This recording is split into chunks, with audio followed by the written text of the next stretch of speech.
Congolaise 242, c'est la passion au service du pays. Arcel Djamana Sissabidimbu. Honore le médecin car il était nécessaire. C'est le Très-Haut qui a voulu qu'il fût. De par cette citation, mesdames et messieurs, nous allons essayer de comprendre comment est-ce que les médecins dentistes ont pratiqué ou pratiquent leur art en cette période de la Covid-19. Pour ce faire, nous allons recevoir pour vous le docteur Dimi Itela, médecin dentiste, chirurgien et maxillofacial, chef de service de stomatologie à la clinique médicale Securex. Bonjour docteur. Bonjour monsieur Arcel Djamana. Comment vous allez? Je vais très bien. Merci. Ouais, c'est un plaisir pour nous de te recevoir, sachant bien que vous êtes tellement occupé, mais vous avez accepté de disposer un peu de votre temps pour répondre à nos questions. Merci, je suis très honoré d'être invité pour essayer d'élucider sur la pratique de la médecine dentaire en temps de Covid-19. Comme je l'ai dit tantôt, votre métier vous demande d'être en contact permanent avec la bouche des patients, s'il faut dire comme ça. Mais en cette période ponctuée ou accentuée par la pandémie à coronavirus, on aimerait bien comprendre comment est-ce que les médecins dentistes font, et en particulier le docteur Dimi Itela, comment il fait pour soigner ses patients.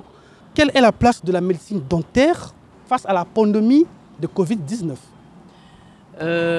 Tout d'abord, vous devez savoir que la Covid-19 constitue actuellement un problème de santé publique qui mérite toute la mobilisation avec la vigilance des professionnels de santé. Vous devez savoir que la Covid-19 se transmet par voie interhumaine à travers les particules contaminées émises lors de la toux, lors d'un éternuement ou à travers les gouttelettes de fluge émises lors de la parole. Elle peut aussi se transmettre de manière indirecte sur des surfaces inertes contaminées, mais nous n'excluons pas une transmission par la salive. D'accord. Donc c'est ce qui fait que la médecine dentaire constitue une spécialité ou une discipline médicale unique de par l'exposition du praticien, de son assistant ou de son assistante, des patients au risque de contamination. Alors, de façon pratique, docteur, vous qui êtes chef du service de stomatologie à la clinique médicale Securex, lorsque le patient arrive pour se faire soigner en cette période de la Covid, confinement, déconfinement aujourd'hui, comment ça se faisait? Parce que vous ne connaissez pas si la personne est atteinte de la Covid ou pas. Comment est-ce que vous faites au quotidien pour vous protéger et protéger le patient? En effet, tout au début de la pandémie, nous avons eu beaucoup de problèmes en ce qui concerne la contamination. Nous avons vu beaucoup d'établissements de santé qui ont été obligés de sceller parce qu'ils n'avaient pas la possibilité de désinfection de leurs locaux. Mais aujourd'hui, avec l'évolution de la pandémie et de la recherche scientifique, ainsi que de la volonté de notre directeur général, le docteur Jean-Daniel Ovaga, nous avons pu, dans nos établissements de santé, assurer un minimum concernant les mesures d'hygiène et d'asepsie, entre autres l'acquisition des équipements de protection individuelle, le port du masque, le N95 ou le FFP2 pour les praticiens, le port du masque obligatoire pour tous les patients, la limitation des personnes accompagnantes, et nous avons fait en sorte de prendre la température de chaque patient à l'arrivée de la clinique pour éviter toute contamination due au Covid-19. Et maintenant, le patient, lorsqu'il contacte la clinique ou il contacte le docteur Dimi Itela pour des soins dentaires, est-ce que le docteur doit se rassurer que la personne est saine ou bien vous prenez le risque quand même de le soigner? Est-ce que vous prenez le temps de vous informer sur son état? Oui, il y a beaucoup de facteurs qui rentrent en jeu, entre autres la température qui était prise ainsi que le port du masque, mais cela n'exclut pas qu'un patient soit contaminé, mais qu'il soit asymptomatique. D'accord. Raison pour laquelle nous basons plus sur les mesures d'hygiène et sur les mesures d'asepsie, entre autres le respect des distanciations, ainsi que les protections, les équipements de protection individuels dans lesquels nous mettons beaucoup d'accent sur cela, ainsi que l'utilisation des visières pour chaque patient, la désinfection entre deux patients pour éviter au maximum une probable ou une éventuelle contamination au Covid-19. Alors, docteur Jimmy Itela, quelles sont les pathologies qui ont émergé ou qui ont vu le jour, s'il faut dire comme ça, suite au confinement, que vous avez, je peux dire, affronté pendant le déconfinement? Et effectivement, pendant les périodes de confinement, il y avait eu cette sédentarité qui a permis l'éclosion ou la recrudescence des pathologies bucco-dentaires, entre autres les caries, les maladies parodontales, les gingivites, la mauvaise haleine, les poches parodontaux, les manifestations bucco-dentaires liées au VIH. Il y a eu des endocardites, il y a eu des cancers de la bouche, il y a eu des nomas qui sont des infections gangreneuses au niveau de la bouche. En tout cas, il y a eu des maladies qui ont ressurgi, des maladies qu'on maîtrisait qui ont ressurgi à cause de la sédentarité. Et il existe-t-il des traitements pour toutes ces pathologies-là? Bien sûr qu'il en existe des traitements, et ces traitements sont spécifiques par rapport à chaque pathologie. Exactement. Raison pour laquelle c'est toujours mieux de pouvoir rencontrer son médecin dentiste pour que lui peut déceler ou détecter au plus tôt une pathologie qui est en train de naître. Plus tôt une pathologie est soignée, plus tôt elle sera guérie.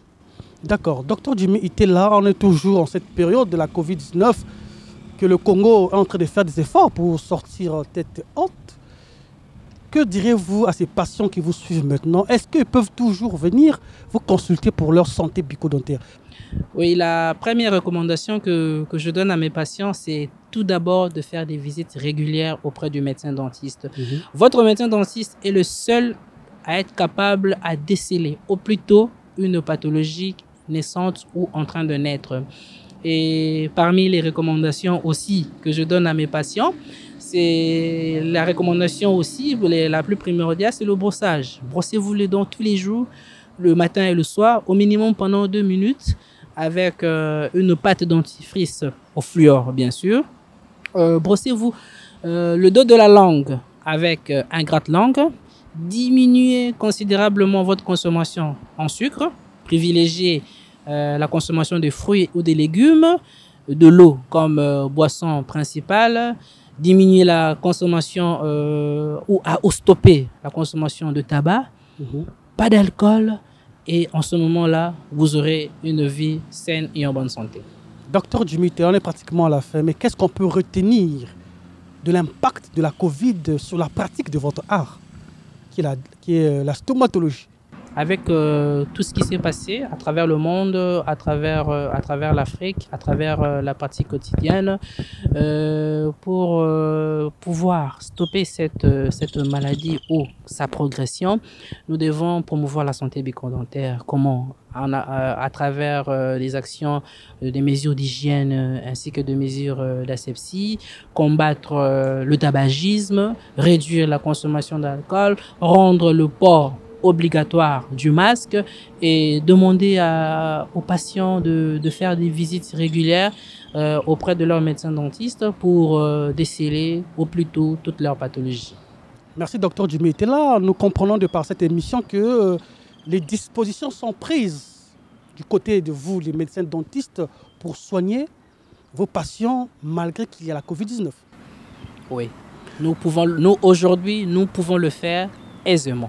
D'accord. Docteur Jimmy Itela, c'est un plaisir pour moi de vous recevoir sur la Congolaise 242.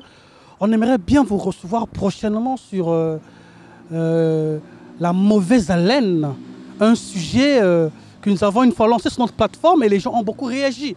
En quelques mots, est-ce que tu peux déjà nous mettre un peu d'eau dans la bouche? C'est quoi la mauvaise haleine déjà? Effectivement, c'est un sujet très pertinent dans lequel je serais heureux si la Congolaise nous donnait cette opportunité de pouvoir échanger. Nous allons débattre sur la mauvaise haleine qui est un sujet très épineux dans lequel nous allons la définir, dans lesquels nous allons parler des éthiopathogénies, dans lesquels nous allons parler de son traitement. Et je vous demande de rester connectés sur la Congolaise pour avoir la suite concernant la litose ou mauvaise haleine. Docteur Jimmy Itela, il est marié. Je ne sais pas s'il peut faire un coucou à sa tendre épouse sur notre plateau. Ça nous ferait énormément plaisir. Merci beaucoup. J'aimerais remercier mon épouse, Madame Itela Sévérine, ainsi que mes deux garçons, Nolan Anthony et Kenan Yanis. Sachez que je vous aime beaucoup. Merci, ainsi que au coordonnateur de la Congolaise 242, ainsi qu'à toute l'équipe, cette charmante équipe qui nous accompagne partout. En tout cas, je vous remercie et bon vent car vous faites du bon travail. Merci beaucoup. Merci, docteur Jimmy Itela. Les philosophes disent que la santé est le bien le plus précieux au monde. Mesdames et messieurs, le docteur Jimmy Itela, une fois de plus, nous a rassuré qu'au-delà de la COVID-19, les médecins dentistes sont à pied d'œuvre pour prendre soin de leurs patients au quotidien. D'ici là, portez-vous bien. On se retrouve au prochain numéro, certainement avec le docteur Jimmy Itela sur la mauvaise haleine.